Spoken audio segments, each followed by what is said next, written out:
ನಮಸ್ತೆ ಸಮಸ್ತ ಅಕೌಂಟೆನ್ಸಿ ವಿದ್ಯಾರ್ಥಿಗಳೇ, ನಾನು ಶಿವರಾಜ್ ನಾನಿ. ನನ್ನ ಒಂದು ಅಕೌಂಟೆನ್ಸಿ ಕರ್ನಾಟಕ ಕ್ಲಾಸಿಗೆ ಮೇಲೆ ಸ್ವಾಗತ. ಸೊ ನಾನು ಇವತ್ತು ಅಕೌಂಟೆನ್ಸಿ ಅಸೈನ್ಮೆಂಟ್ ಬಗ್ಗೆ ಸ್ವಲ್ಪ ಮಾತಾಡಲಿಕ್ಕೆ ಇಚ್ಛಿಸ್ತೀನಿ.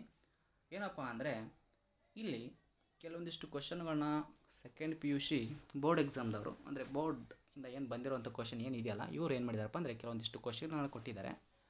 ಸೊ ಅದರಲ್ಲಿ ಕೆಲವೊಂದಿಷ್ಟು ಆನ್ಸರ್ಗಳು ನಿಮಗೆ ಸಿಕ್ಕಿರ್ಬೋದು, ನಂಬರ್ 1 ಆಗಲಿ, ನಂಬರ್ 2 ಆಗಲಿ, ನಂಬರ್ 3 ಆಗಲಿ. ಸೊ ನಾನೇನು ಮಾಡ್ತೀನಪ್ಪ ಅಂದರೆ, ಯಾವುದಾದ್ರೂ ಒಂದು ಕ್ವಶನ್ ನಾನು ಇಲ್ಲಿ ಸೆಲೆಕ್ಷನ್ ಮಾಡಿಕೊಂಡು ಅದರ ಬಗ್ಗೆ ಎಕ್ಸ್ಪ್ಲೈನ್ ಮಾಡ್ತೀನಿ. ಯಾಕೆ ಎಕ್ಸ್ಪ್ಲೈನ್ ಮಾಡ್ತೀನಪ್ಪ ಅಂದರೆ, ಸೊ ಜಸ್ಟ್ ನೀವು ಏನು ಮಾಡ್ತೀರಾ, ಕ್ವಶನ್ಗಳನ್ನ ಕೇಳ್ತೀರಾ, ಅದನ್ನು ಬರೀತೀರಾ, ಸಬ್ಮಿಟ್ ಮಾಡ್ತೀರಾ. ಬಟ್ ಅದ್ರ ಬಗ್ಗೆ ಎಕ್ಸ್ಪ್ಲೈನ್ ಗೊತ್ತಿರಲ್ಲ, ಯಾವ ರೀತಿ ಇರುತ್ತೆ ಅಂತ ಗೊತ್ತಿರಲ್ಲ ನಿಮಗೆ. ಕ್ವಶನ್ ಯಾಕೆ ಕೊಟ್ಟಿದ್ದಾರೆ, ಯಾಕೆ ಅಂಡರ್ಸ್ಟ್ಯಾಂಡ್ ಮಾಡ್ಕೋಬೇಕು ಅನ್ನೋದು ನಿಮ್ಗೆ ಗೊತ್ತಿರಬೇಕು. ಓಕೆ, ಇಲ್ಲಿ ನಾನು ಒಂದು ಕ್ವಶನ್ನ ನಿಮಗೆ ಎಕ್ಸ್ಪ್ಲೈನ್ ಮಾಡ್ತೀನಿ. ಕ್ವಶನ್ ನಂಬರ್ 1 ಅಲ್ಲ, ಕ್ವಶನ್ ನಂಬರ್ 2ನ ಎಕ್ಸ್ಪ್ಲೈನ್ ಮಾಡ್ತೀನಿ. ಹಾಗಾದ್ರೆ ಬನ್ನಿ ವಿದ್ಯಾರ್ಥಿಗಳೇ, ಕ್ವಶನ್ ನಂಬರ್ 2ನ ನಾವು ಕೇಸ್ ಸ್ಟಡಿನ ನೋಡೋಣ. ಇಲ್ಲಿ ಕೇಸ್ ಸ್ಟಡಿ ಬಗ್ಗೆ ನಾವು ಡಿಸ್ಕಷನ್ ಮಾಡ್ತಾ ಇದ್ವಿ. ಕ್ವಶನ್ ನಂಬರ್ 2 ಅಲ್ಲಿ ಕೇಸ್ ಸ್ಟಡಿ ಕೊಟ್ಟಿದ್ದಾರೆ.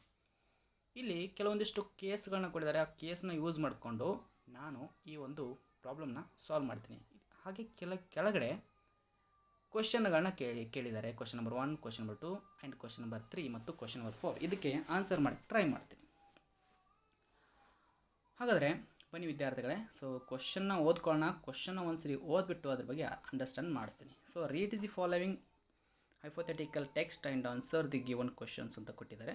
Mahesh and Ramesh were partners in a hotel business, sharing profits and losses in the ratio of 3:2.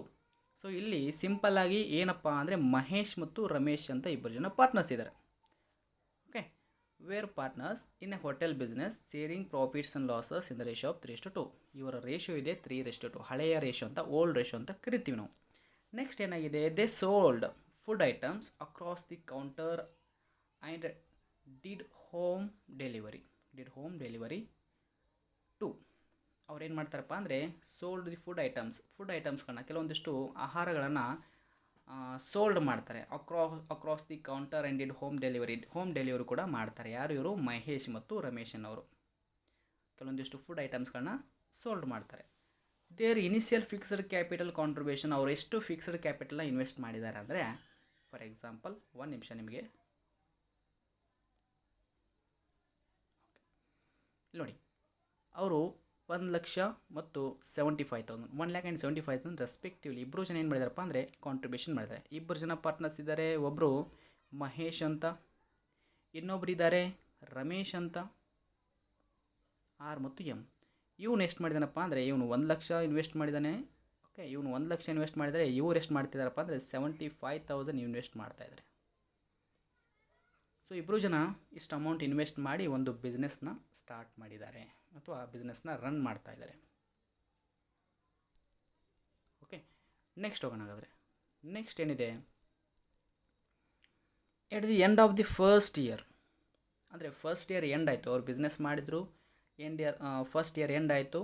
There profit was 1,10,000. ಅವರ ಒಂದು ಪ್ರಾಫಿಟ್ ಬಂತು 1,10,000. Before the allowing the remuneration 2,000 per quarter ಅಂದರೆ, quarter ಅಂದರೆ 3 ತಿಂಗಳಿಗೆ ಒಂದು quarter ಅಂತ ಕರಿತೀವಿ ನಾವು. ಸೊ ವರ್ಷಕ್ಕೆ 4 ಕ್ವಾರ್ಟರ್ ಇರುತ್ತೆ. ಓಕೆ, 3 ತಿಂಗಳಿಗೆ ಒಂದು ಕ್ವಾರ್ಟರ್, ಮತ್ತೆ 3 ತಿಂಗಳಿಗೆ ಒಂದು ಕ್ವಾರ್ಟರ್, ಮತ್ತೆ 3 ತಿಂಗಳಿಗೆ ಒಂದು ಕ್ವಾರ್ಟರ್, ಮತ್ತೆ 3 ತಿಂಗಳಿಗೆ ಒಂದು, ಟೋಟಲ್ ಎಷ್ಟಾಯಿತು 12 ತಿಂಗಳು. ಸೊ ಟೋಟಲ್ 12 ತಿಂಗಳಿಗೆ, ಒಂದು ವರ್ಷಕ್ಕೆ 4 ಕ್ವಾರ್ಟರ್ ಇರುತ್ತೆ. ಅದಕ್ಕಾಗಿ ಚೆನ್ನಾಗಿ ಅಂಡರ್ಸ್ಟ್ಯಾಂಡ್ ಮಾಡ್ಕೋಬೇಕು, ಏನು ಕೊಟ್ಟಿದ್ದಾರೆ ಅಂತ ತಿಳ್ಕೊಳ್ಬೇಕು. ನೋಡಿ, at the end of first year their profit 1,10,000 before the allowing the remuneration of 2,000 per quarter to ಮಹೇಶ್ಗೆ ಪ್ರತಿ 3 ತಿಂಗಳಿಗೆ 2,000 ರೂಪಾಯಿ ಕೊಡ್ತೀವಿ. ಪ್ರತಿ 3 ತಿಂಗಳಿಗೆ ಅವ್ನಿಗೆ 2,000 ರೂಪಾಯಿ ಕೊಡ್ತೀವಿ. ಅಲ್ಲ, ಪ್ರತಿ ಒಂದು ಕ್ವಾರ್ಟರ್ಗೆ, ಅಂದರೆ ಪ್ರತಿ ಒಂದು ಕ್ವಾರ್ಟರ್ಗೆ ಅವ್ನಿಗೆ 2,000 ರೂಪಾಯಿ ಕೊಡ್ತೀವಿ. 3 ತಿಂಗಳಿಗೆ 2,000 ರೂಪಾಯಿ ಕೊಡ್ತೀವಿ. ಅದೇ ರೀತಿ 3,000 ಪರ್ ಹಾಫ್ ಇಯರ್ ಟು ಮಹೇಶ್ಗೆ ಪ್ರತಿ 6 ತಿಂಗಳಿಗೆ, ಹಾಫ್ ಇಯರ್ ಅಂದರೆ 6 ತಿಂಗಳು, ಪ್ರತಿ 6 ತಿಂಗಳಿಗೆ ಅವನಿಗೆ ಎಷ್ಟು ಕೊಡ್ತೀವಪ್ಪ ಅಂದರೆ 3,000 ಕೊಡ್ತೀವಿ. ಅಂಡರ್ಸ್ಟ್ಯಾಂಡ್ ಮಾಡ್ಕೊಳ್ಳಿ. ಏನು ಅಂಡರ್ಸ್ಟ್ಯಾಂಡ್ ಮಾಡ್ಕೋಬೇಕು ನೀವು, ಫಸ್ಟು ಇನ್ನೊಂದು ಸರಿ ಹೇಳ್ತೀನಿ. 2,000 quarter to Mahesh, 3,000 per half year to Ramesh. ಪ್ರತಿ ಕ್ವಾರ್ಟರ್ಗೆ ಅಂದರೆ ಪ್ರತಿ 3 ತಿಂಗಳಿಗೊಮ್ಮೆ 2,000 ಮಹೇಶಿಗೆ ಕೊಡಬೇಕು, ಪ್ರತಿ ಪ್ರತಿ 6 ತಿಂಗಳಿಗೆ 3,000 ರೂಪಾಯಿ ಯಾರಿಗೆ ಕೊಡಬೇಕಪ್ಪ ಅಂದರೆ ರಮೇಶಿಗೆ ಕೊಡಬೇಕು. ಇದು ನಮ್ಮ ಒಂದು ಇದು ಇಲ್ಲಿ ಕೊಟ್ಟಿರುವಂಥದ್ದು ಆಪ್ಷನ್. ಸೊ ಇಷ್ಟೇ ತಿಳ್ಕೊಳ್ಳಿ. ನೆಕ್ಸ್ಟ್ ಹೋಗೋಣ. ಓಕೆ, ನೆಕ್ಸ್ಟ್ ಹೋಗೋಣ.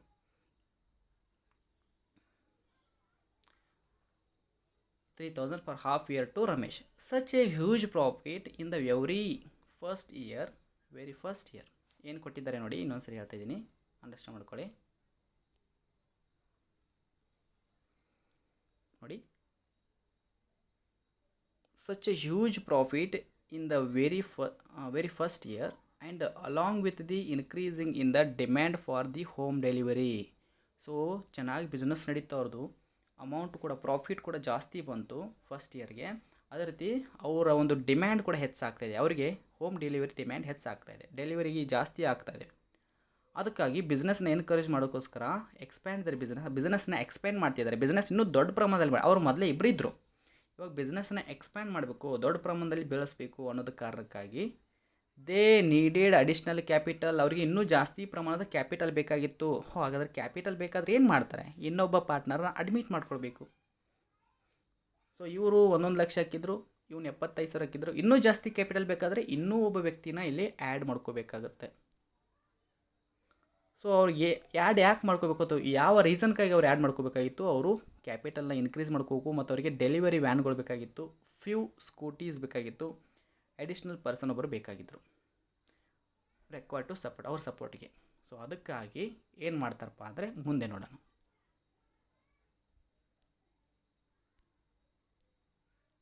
ಸೊ ಅದಕ್ಕಾಗಿ ಮುಂದೆ ಹೋಗೋಣ. ನೋಡಿ, 6 months ಇಲ್ಲಿ required to support. 6 months later, 6 ತಿಂಗಳ ನಂತರ. ಯಾವಾಗ 6 months later from the beginning of the accounting year.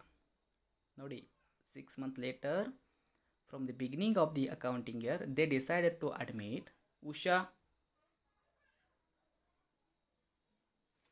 ಇನ್ನೊಂದ್ಸರಿ ಹೇಳ್ತೀನಿ. 6 months later, the beginning of the accounting year, they decided to admit Usha into the partnership, offered 1/5 share in the profits along with monthly remuneration 1,500. ನೋಡಿ, admit Usha admit ಆಗ್ತಾಳೆ. ಇಲ್ಲಿ ಏನಾಗ್ತಾಯಿದೆ ನೋಡಿ, ಚೆನ್ನಾಗಿ ಅರ್ಥ ಮಾಡ್ಕೊಳ್ಳಿ. After the later from beginning of 6 months ಅಂದರೆ beginning of accounting year they decided to admit Usha into the partnership and offered 1/5 share in profits along with the monthly remuneration 1,500. She asked introduced 1,20,000 for capital and 60,000 for goodwill. Besides this, Usha was required to provide 80,000 as a loan for 2 years. Usha directly accepted of the offer. The term of the offer were duly accepted and she was admitted into the partner. 1 ನಿಮಿಷ.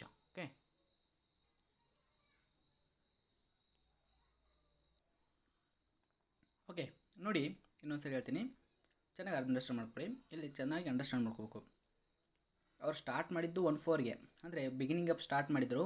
ಇಲ್ಲಿ ಏನಾಗ್ತಾ ಇದೆ ನೋಡಿ, 6 months later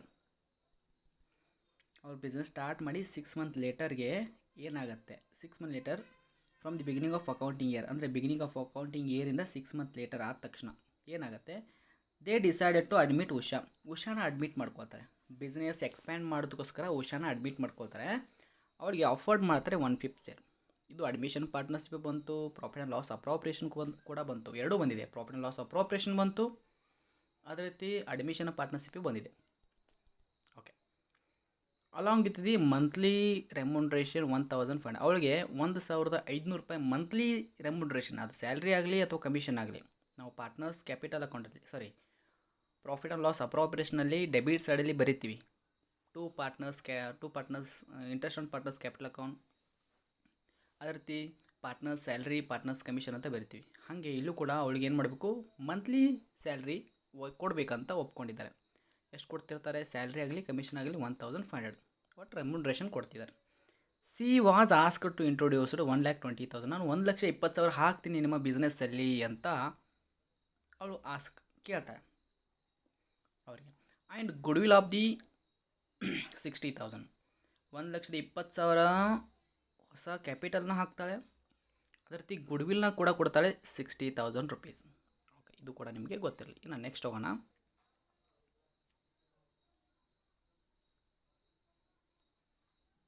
okay ನೋಡಿ, good will ಆಯಿತು 60,000. Beside this Usha was required to provide. ಇದ್ರ next ಇದ್ರ ನಂತರನೂ ಏನು ಮಾಡಬೇಕು, ಮತ್ತೆ 80,000 ರೂಪಾಯಿ ಲೋನ್ ಕೂಡ ಕೊಡಬೇಕು. ಅದು 2 ಇಯರ್ಸ್ಗೆ ಕೊಡಬೇಕು. ಈ ಬಿಸ್ನೆಸ್ಗೆ 80,000 ರೂಪಾಯಿ ಲೋನ್ ಕೂಡ ಕೊಡಬೇಕು. ಉಷಾ ನೀನು ಬಿಸ್ನೆಸ್ಗೆ ಬರಬೇಕಾದ್ರೆ 80,000 ರೂಪಾಯಿ ಲೋನ್ ಕೂಡ ಕೊಡಬೇಕು ಅಂತ ಅವ್ರು ಹೇಳ್ತಾರೆ. ಉಷಾ ಅವಾಗ ಏನು ಮಾಡ್ತಾರೆ, Usha readily accepted the offer. Usha ಒಪ್ಕೊಳ್ತಾಳೆ, ನಾನು 60,000 ರೂಪಾಯಿ ಕೊಡ್ತೀನಿ ನಿಮ್ಮ ಬಿಸ್ನೆಸ್ ಬರಬೇಕಾದ್ರೆ 80,000 ರುಪೀಸ್ ಕೊಡ್ತೀನಿ. ನಾನು ಏನೇನು ಕೊಡ್ತಾಯಿದ್ದೀನಿ, 1,20,000 ರುಪೀಸ್ ಅಮೌಂಟು ಕ್ಯಾಪಿಟಲ್ನ ಕೊಡ್ತಿದ್ದೀನಿ, 60,000 ರುಪೀಸ್ ಗುಡ್ವಿಲ್ನ ಎಕ್ಸ್ಟ್ರಾ ಅಮೌಂಟ್ನ ಕೊಡ್ತಿದ್ದೀನಿ, 80,000 ಲೋನ್ ಕೂಡ ನಿಮಗೆ ಕೊಡ್ತೀನಿ. Accepted the offer. The term of the offer were duly accepted. She was admitted as a partner. Terms and condition ಎಲ್ಲ ಮುಖಾಂತರ ಅವಳು ಏನು ಮಾಡಿದ್ರು, ಈ ಬಿಸ್ನೆಸ್ಗೆ ಅಡ್ಮಿಟ್ ಆದಳು. ಓಕೆ, ಇವಾಗ ನಿಮಗೆ ಸ್ಟೋರಿ ಅರ್ಥ ಆಯಿತು. ಇನ್ನೊಂದ್ಸರಿ ಸಂಕ್ಷಿಪ್ತವಾಗಿ ಸ್ಟೋರಿನ ಹೇಳ್ತೀನಿ. ಸೊ ಇನ್ನೊಂದ್ಸರಿ ಚೆನ್ನಾಗಿ ಅರ್ಥ ಮಾಡ್ಕೊಳ್ಳಿ. ಏನಪ್ಪ ಅಂದರೆ, ಮಹೇಶ್ ರಮೇಶ್ ಇಬ್ಬರು ಜನ ಪಾರ್ಟ್ನರ್ಸ್ ಇದ್ದರು, ಹೋಟೆಲ್ ಬಿಸ್ನೆಸ್ ಮಾಡ್ತಿದ್ರು. ಹೋಟೆಲ್ ಬಿಸ್ನೆಸ್ ಇನ್ನೂ ದೊಡ್ಡ ಪ್ರಮಾಣದಲ್ಲಿ ಬೆಳೆಸೋದಕ್ಕೋಸ್ಕರ ಏನು ಮಾಡಿದ್ರು, ಅವರು ಇನ್ನೊಬ್ಬರನ್ನ ಯಾರಾದರೂ ತೊಗೋಬೇಕಿತ್ತು ಬಿಸ್ನೆಸ್ಗೆ. ಆ ಕಾರಣಕ್ಕಾಗಿ ಉಷಾ ಬಂದರು. ಉಷಾ ಬರಬೇಕಾದ್ರೆ 1,20,000 ಕ್ಯಾಪಿಟಲ್, ಆಮೇಲೆ 60,000 ಗುಡ್ವಿಲ್, 80,000 ಲೋನ್ ಕೂಡ ಬಿಸ್ನೆಸ್ ಕೊಟ್ಟರು. ಮತ್ತು ಅವಳಿಗೆ 1,500 ರುಪೀಸ್ ಏನು ಮಾಡ್ತಿದ್ರು, ಪರ್ ಮಂತ್ ಏನು ಮಾಡ್ತಿದ್ರು, ರೆಮ್ಯುನರೇಷನ್ ಕೊಡ್ತಿದ್ರು. ಹಾಗಾದರೆ ಬನ್ನಿ, remuneration number 1, question number 1 answer ಮಾಡ್ತಿದ್ದೀನಿ. ಚೆನ್ನಾಗಿ ಅಂಡರ್ಸ್ಟ್ಯಾಂಡ್ ಮಾಡ್ಕೋಬೇಕು, ಕ್ಲಿಯರಾಗಿ ಅರ್ಥ ಮಾಡ್ಕೋಬೇಕು. ನೋಡ್ಕೊಳ್ಳಿ. Okay, remuneration to Mahesh and Ramesh will be transferred to account. ಇದರ ಅರ್ಥ, ರೆಮ್ಯುನರೇಷನ್ ಮಹೇಶ್ಗಾಗಲಿ ಅಥವಾ ರಮೇಶ್ಗಾಗಲಿ ಏನಾದರೂ ಸ್ಯಾಲ್ರಿ ಅಥವಾ ಕಮಿಷನ್ ಕೊಡಬೇಕಾದ್ರೆ ಯಾವ ಅಕೌಂಟಲ್ಲಿ ಕ್ರೆಡಿಟ್ ಮಾಡ್ತೀವಿ ಅಥವಾ ಯಾವ ಅಕೌಂಟಿಗೆ ನಾವು ಟ್ರಾನ್ಸ್ಫರ್ ಮಾಡ್ತೀವಿ? ನಿಮ್ಮ ಪ್ರಕಾರ ಆನ್ಸರ್ ಎಲ್ಲರದು ಕ್ಯಾಪಿಟಲ್ ಅಂತ ಹೇಳ್ತಿರ್ತಾರೆ. ರಾಂಗ್ ಆನ್ಸರ್ ಅದು. ಯಾಕೆ ರಾಂಗ್ ಆನ್ಸರು? ಕ್ಯಾಪಿಟಲ್ ಅಕೌಂಟಲ್ಲಿ ಯಾವಾಗಲೂ ಸ್ಯಾಲ್ರಿನ ಹಂಚಿಕೆ ಮಾಡಲ್ಲ. ಓಕೆ, ನೆನಪಿಟ್ಕೊಳ್ಳಿ. ಕ್ಯಾಪಿಟಲ್ ಅಕೌಂಟ್ ಬೆಳೆಸಬೇಕಾದ್ರೆ ನೀವು ಅಡ್ಮಿಷನಲ್ಲಿ ನೋಡಿರ್ತೀರಾ, ಅಥವಾ ರಿಟೈರ್ಮೆಂಟಲ್ಲಿ ನೋಡಿರ್ತೀರಾ, ಅಥವಾ ಡಿಸಲ್ಯೂಷನಲ್ಲಿ ನೋಡಿರ್ತೀರಾ. ಅಡ್ಮಿಷನ್ ಮಾಡಬೇಕಾದ್ರೆ ಕ್ಯಾಪಿಟಲ್ ಅಕೌಂಟ್ನ ಯಾಕೆ ಸಾಲ್ವ್ ಮಾಡ್ತಾರೆ ಅಂದರೆ, ಏನಾದರೂ ಅಮೌಂಟ್ ಉಳಿದಿದ್ದರೆ ಮಾಡಿದರೆ ಅಲ್ಲಿ ಹಂಚಿಕೆ ಮಾಡಬೇಕಾಗತ್ತೆ. ಫಾರ್ ಎಕ್ಸಾಂಪಲ್, ಕ್ಯಾಪಿಟಲಲ್ಲಿ ಬೈ ಬ್ಯಾಲೆನ್ಸ್ ಬ್ರಾಡೌನ್ ಹಳೆಯ ವ್ಯಕ್ತಿಗಳ ಒಂದು ಕ್ಯಾಪಿಟಲ್ನ ಹಂಚಿಕೆ ಮಾಡ್ತೀವಿ. ಎರಡನೇದು ಏನು ಹಂಚಿಕೆ ಮಾಡ್ತೀವಿ? Cash account. ಹೊಸ ವ್ಯಕ್ತಿ ಬಂದಂಥ ಅಮೌಂಟು ಹೊಸ ವ್ಯಕ್ತಿಗೆ ಕೊಡಬೇಕಾಗಿದ್ದ ತಂದಂಥ ಅಮೌಂಟ್ ಗುಡ್ವಿಲ್ ಮತ್ತು ಕ್ಯಾಪಿಟಲ್ನ ಹಂಚಿಕೆ ಮಾಡ್ತೀವಿ. ಇನ್ನು ಮೂರನೇದು ನ್ಯೂ ಪಾರ್ಟ್ನರ್ಸ್, ಗುಡ್ವಿಲ್ನ ಹಂಚಿಕೆ ಮಾಡ್ತೀವಿ. ನಾಲ್ಕನೇದು ರಿಸರ್ವ್ ಫಂಡ್ ಇದ್ದರೆ ರಿಸರ್ವ್ ಫಂಡ್ ಹಂಚಿಕೆ ಮಾಡ್ತೀವಿ. ಐದನೇದು ಏನಪ್ಪ ಅಂದರೆ ಪ್ರಾಫಿಟ್ ಆ್ಯಂಡ್ ಲಾಸ್ ಅಕೌಂಟ್ ಹಂಚಿಕೆ ಮಾಡ್ತೀವಿ. ಕ್ಯಾಪಿಟಲಲ್ಲಿ ಯಾವಾಗಲಾದರೂ ನೀವು ನೋಡಿದ್ದೀರಾ, ಯಾರೇ ಇರಲಿ, ನೀವು ಕೇಳೋ ಪ್ರತಿಯೊಬ್ಬರು ಈ ಒಂದು ವಿಡಿಯೋನ ನೋಡ್ತಿರ್ತೀರ, ಕೇಳ್ತಿರ್ತೀರ. ಕ್ಯಾಪಿಟಲ್ ಅಕೌಂಟಲ್ಲಿ ಯಾವಾಗಲೂ ಸ್ಯಾಲ್ರಿ ಮತ್ತು ಕಮಿಷನ್ನ ಹಂಚಿಕೆ ಮಾಡಲ್ಲ. ಸ್ಯಾಲ್ರಿ ಮತ್ತು ಕಮಿಷನ್ ಅಂದರೆ ರೆಮ್ಯುನರೇಷನ್ನ ಹಂಚಿಕೆ ಮಾಡೋದಕ್ಕಂತಲೇ ಒಂದು ಎಕ್ಸ್ಟ್ರಾ ಅಕೌಂಟ್ ಇದೆ, ಅದೇ profit and loss appropriation account. So ಆ ಕಾರಣಕ್ಕಾಗಿ ಕ್ಯಾಪಿಟಲ್ ಬರಲ್ಲ, ಲೋನು ಬರಲ್ಲ, ಕರೆಂಟ್ ಅಕೌಂಟು ಬರಲ್ಲ. ಇಲ್ಲಿ ಬರೋದು none of the above. None of the above ಯಾವ್ದು ಬರುತ್ತೆ? Profit and loss appropriation. So answer ಬಂದುಬಿಟ್ಟು ನಾನ್ ಆಫ್ ದಿ ಅಬೌವ್. ಗೊತ್ತಾಯ್ತಲ್ಲ? ಯಾರಿಗೆ ಇರಲಿ, ಅದು ಹೊಸ ವ್ಯಕ್ತಿ ಬರಲಿ ಅಥವಾ ಹಳೆಯ ವ್ಯಕ್ತಿ ಇರಲಿ, ಅವರಿಗೆ ರೆಮ್ಯುನರೇಷನ್ನ ಹಂಚಿಕೆ ಮಾಡಬೇಕಾದ್ರೆ ಪ್ರಾಫಿಟ್ ಆ್ಯಂಡ್ ಲಾಸ್ ಅಕೌಂಟ್ಗೆ ನಾವು ಅದನ್ನು ಕಳಿಸ್ತೀವಿ. ಪ್ರಾಫಿಟ್ ಆ್ಯಂಡ್ ಲಾಸ್ ಅಪ್ರಾಪ್ರಿಯೇಷನ್ ಅಕೌಂಟ್ಗೆ ಅದನ್ನು ಕಳಿಸ್ತೀವಿ. ಸೊ ಇಷ್ಟು ನಿಮಗೆ ಗೊತ್ತಿದ್ದರೆ ಸಾಕು. ಓಕೆ, ಸೆಕೆಂಡ್ ಕ್ವಶನ್ ಅರ್ಥ ಆಯಿತು ಅಂದ್ಕೊಂಡಿದ್ದೀನಿ. ಸೊ ನೆಕ್ಸ್ಟ್ ಹೋಗೋಣ. Question number 2. Okay. Usha will be entitled to remuneration of the end of the year. ಈ ಬಿಸ್ನೆಸ್ ಎಂಡ್ ಆಗೋದಕ್ಕೆ ಬಂತು ಅಂತ ತಿಳ್ಕೊಳ್ಳಿ. ಆವಾಗ ಉಷಾ ಎಷ್ಟು ಸ್ಯಾಲ್ರಿ ಅಥವಾ ಎಷ್ಟು ರೆಮ್ಯುನರೇಷನ್ನ ಪಡಿತಾಳೆ? ಇದು ನಮ್ಮ ಕ್ವಶನ್. ಇನ್ನೊಂದು ಹೇಳ್ತೀನಿ, Usha will be entitle to remuneration of dash amount at the end of the year. ಅವಳು ಪಡಿತಾಳೆ ಅಂತ ಹೇಳಿದ್ದಾರೆ. ಸೊ ಹಾಗಾದರೆ ಡ್ಯಾಶ್ ಅಮೌಂಟ್ಗಿಂತ ಮುಂಚೆ ಮೇಲ್ಗಡೆ ಬನ್ನಿ, ಏನಿದೆ ನೋಡೋಣ. ಕ್ವಶನ್ ಏನಿದೆ ಆನ್ಸರ್ ಮಾಡೋಣ. ಒಂದು ನಿಮಿಷ.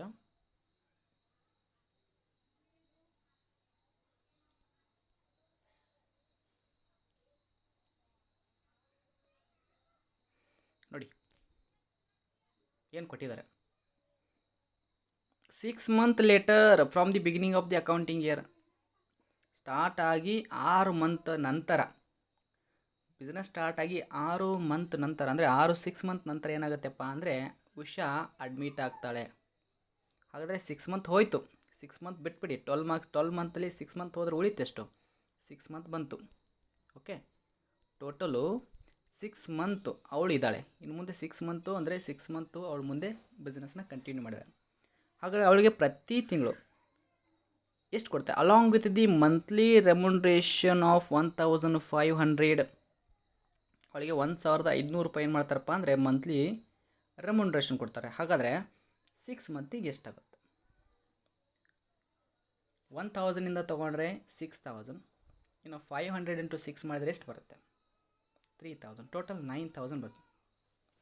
9000 is the answer. So total 9000 is the answer. Okay, ಇಲ್ಲಿ ಎರಡನೇ ಕ್ವಶನಲ್ಲಿ ನೀವು ಏನು ಬರೀಬೇಕಪ್ಪ ಅಂದರೆ 9000, ಇಲ್ಲಿ ಡ್ಯಾಶ್ ಅಂತ ಇದೆಯಲ್ಲ, ಇಲ್ಲಿ 9000 ಅಮೌಂಟ್ನ ಬರಿಬೇಕಾಗತ್ತೆ. ಅರ್ಥ ಆಯ್ತಾ? ಓಕೆ, ನೆಕ್ಸ್ಟ್ ಹೋಗೋಣ. ಕ್ವಶನ್ ನಂಬರ್ 3 ಅರ್ಥ ಆಯಿತು ಅಂದ್ಕೊಂಡಿದ್ದೀನಿ. For the amount of loan that Usha has provided. Usha loan ಕೊಟ್ಟಿದ್ದಾಳೆ, ಬಟ್ ಇಂಟ್ರೆಸ್ಟೇ ಗೊತ್ತಿಲ್ಲ ಅವಳಿಗೆ.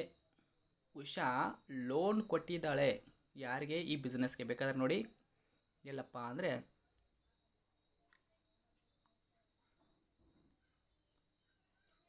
ಇಲ್ಲಿ ನೋಡಿ, ಉಷಾ ಹ್ಯಾಸ್ ಇದಲ್ಲ, ಉಷಾ ರೀಡ್ಲಿ ಅಕ್ಸೆಪ್ಟೆಡ್ ದಿ, ಇದು ಬೇಡ, ಇಲ್ಲಿ ನೋಡಿ, Usha was required to provide 80,000 as loan to 2 years for 2 years. Usha loan ಕೊಟ್ಟಿದ್ದಾಳೆ, 2 ವರ್ಷಕ್ಕೆ 80,000 ರೂಪಾಯಿ ಲೋನ್ ಕೊಟ್ಟಿದ್ದಾಳೆ. ಬಟ್ ಎಷ್ಟು ಪರ್ಸೆಂಟೇಜ್ಗಂತೂ ಕೊಟ್ಟಿಲ್ಲ. ಎಷ್ಟು ಪರ್ಸೆಂಟೇಜ್ ಅಂತ ಅವಳಿಗೆ ಗೊತ್ತೇ ಇಲ್ಲ, ಅಥವಾ ಅವ್ರು ಯಾರೂ ಹೇಳಿಲ್ಲ.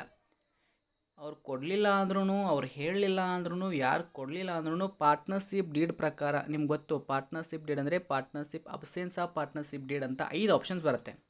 Interest on capital not to be allowed, interest on drawings not to be charge, interest on loan allowed at 6% per annum. So as per partnership deed ಪ್ರಕಾರ ಉಷಾಗೆ ಲೋನ್ ಕೊಟ್ಟಿದ್ದಲ್ಲ, ಈ ಉಷಾಗೆ 6% per annum ನಾವು ಹಂಚಿಕೆ ಮಾಡಬೇಕಾಗತ್ತೆ. ಇಲ್ಲಿ ಕೊಟ್ಟಿಲ್ಲ ಅಂತ ನಾವು ಸುಮ್ಮನೆ ಅಲ್ಲ, ಆನ್ಸರ್ ಏನು ಬರುತ್ತೆ ಅಲ್ಲಿ ಕ್ವಶನ್ ನಂಬರ್ 3ಗೆ. For the amount of loan that Usha has provided it is entitle to interest there on at the rate of 6% per annum as per absence of partnership deed. ಕೊಟ್ಟಿದ್ದರೆ ಬರಿತಿದ್ವಿ, ಕೊಟ್ಟಿಲ್ಲ ಅಂತ ಅದಕ್ಕೆ ತಿಳ್ಕೊಂಡು ನಾವು ಅಬ್ಸೆನ್ಸ್ ಆಫ್ ಪಾರ್ಟ್ನರ್ಶಿಪ್ ಡೀಡ್ ಒಂದು 6% ಅಮೌಂಟ್ನ ತೊಗೋಬೇಕು. 6% per annum ಅಂತ ಬರೀರಿ. Okay, upon the admission Usha has sacrifice for providing Har sales of profits would be done. ಅಂದರೆ ಉಷಾ ಬರಬೇಕಾದ್ರೆ ಸ್ಯಾಕ್ರಿಫೈಸ್ ರೇಷಿಯೋ ಯಾರ ಪ್ರಕಾರ ಹಂಚಿಕೆ ಮಾಡಬೇಕು? ಮಹೇಶ್ ಅಷ್ಟೇ ಸ್ಯಾಕ್ರಿಫೈಸ್ ರೇಷಿಯೋ ಹಂಚಿಕೆ ಮಾಡ್ತಾನ? ಇಲ್ಲ. ರಮೇಶ್ ಒಬ್ಬನೇ ಸ್ಯಾಕ್ರಿಫೈಸ್ ಹಂಚಿಕೆ ಮಾಡ್ತಾನ? ಇಲ್ಲ. ಇಬ್ಬರೂ ಬಿಸ್ನೆಸ್ಸಲ್ಲಿದ್ದಾರೆ.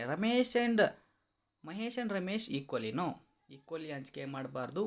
ಯಾಕಂದರೆ ಆಲ್ರೆಡಿ ಅವರಿಗೆ ರೇಷಿಯೋ ಕೊಟ್ಟಿದ್ದಾರೆ. Mahesh and Ramesh in the ratio of 3:2 answer. Mahesh and Ramesh in the ratio of 3:2 is the answer. Number D is the answer. Okay, question number 5. There was no written agreement. ಇಲ್ಲಿ ಒಂದು ಬಿಸ್ನೆಸ್ಸಲ್ಲಿ ರಿಟರ್ನ್ ಅಗ್ರಿಮೆಂಟ್ ಇಲ್ಲ ಅಂತ ಹೇಳ್ತಿದ್ದಾರೆ. There was no written agreement between the partners. Can Usha claim for the interest on capital provided by her to the firm? ನೋಡಿ, ಇನ್ನೊಂದ್ಸರಿ ನೋಡಿ. There was no written agreement between the partners. Can Usha claim for interest on capital provided by her to the firm ಅಂತ ಕೇಳ್ತಿದ್ದಾರೆ. ಇಲ್ಲಿ ಯಾವುದೇ ರೀತಿಯ return agreement ಇಲ್ಲ. Can Usha claim interest on capital? ಹಾಗಾದರೆ ಉಷಾ ಇಂಟ್ರೆಸ್ಟ್ ಆನ್ ಕ್ಯಾಪಿಟಲ್ನ ತೊಗೊಳ್ತಾಳ? ಈ ಥರ ಕ್ವಶನ್ ಕೇಳಿದ್ದಾರೆ. ಸೊ ಅವಾಗ ಏನು ಆನ್ಸರ್ ಮಾಡಬೇಕು ನೀವು? ನಾವೇನು ಮಾಡ್ತಿದ್ವಿ? ಇಂಟ್ರೆಸ್ಟ್ ಆನ್ ಕ್ಯಾಪಿಟಲ್ ಅಲ್ಲಿದ್ದಿದ್ರೆ ಕೊಡ್ತಿದ್ವಿ. ಬಟ್ ಇಂಟ್ರೆಸ್ಟ್ ಆನ್ ಕ್ಯಾಪಿಟಲ್ ಇಲ್ಲ. ಇಂಟ್ರೆಸ್ಟ್ ಆನ್ ಕ್ಯಾಪಿಟಲ್ ಇಲ್ಲ ಅಂದರೆ ಅವಾಗ ನಾವೇನು ಬರೀಬೇಕಾಗತ್ತೆ? ಅವರು ತೊಗೊಳ್ತಿಲ್ಲ. ನೋಡಿ, ಬೇಕಾದರೆ ಚೆಕ್ ಮಾಡ್ಕೊಳ್ಳಿ. ಪ್ರಾಬ್ಲಮಲ್ಲಿ ಇಂಟ್ರೆಸ್ಟ್ ಆನ್ ಕ್ಯಾಪಿಟಲ್ ಅಂತ ಏನೂ ಕೊಟ್ಟಿಲ್ಲ, ಇನ್ಫಾರ್ಮೇಷನ್ ಏನೂ ಕೊಟ್ಟಿಲ್ಲ. ಪ್ರಾಬ್ಲಮಲ್ಲಿ ಕೊಟ್ಟಿಲ್ಲ. ಅಬ್ಸೆನ್ಸ್ ಆಫ್ ಪಾರ್ಟ್ನರ್ಶಿಪ್ ಡೀಡ್ ಏನು ಹೇಳುತ್ತೆ? Interest on capital not to be allowed ಅಂತ ಇದೆ. ಅಬ್ಸೆನ್ಸ್ ಆಫ್ ಪಾರ್ಟ್ನರ್ಸ್ ಏನು ಹೇಳುತ್ತೆ? Interest on capital not to be allowed. ಅದಕ್ಕಾಗಿ not to be allowed, not to be charge ಅಂತ ಇರುತ್ತೆ. ಅದಕ್ಕಾಗಿ ಇಲ್ಲೇನು ಏನು ಬರಬೇಕು? ಆನ್ಸರ್ ನೋಡಿ, ಆನ್ಸರ್ ಹೇಳ್ತೀನಿ.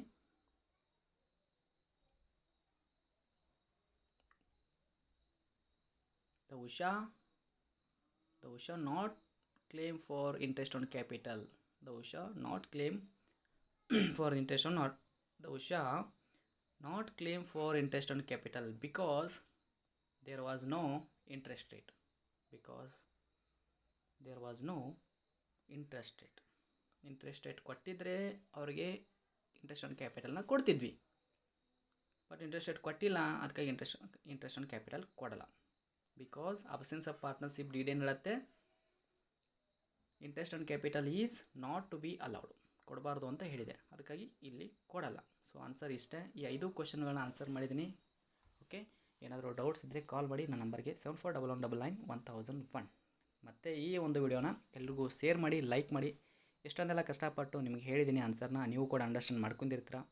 ಸೊ ಎಲ್ರಿಗೂ ಒಳ್ಳೆಯದಾಗಲಿ ಅಂತ ಹೇಳ್ತಾ ಈ ವಿಡಿಯೋನ ಇಲ್ಲಿಗೆ ಎಂಡ್ ಮಾಡ್ತಾಯಿದ್ದೀನಿ. ಥ್ಯಾಂಕ್ ಯು ಎಲ್ರಿಗೂ.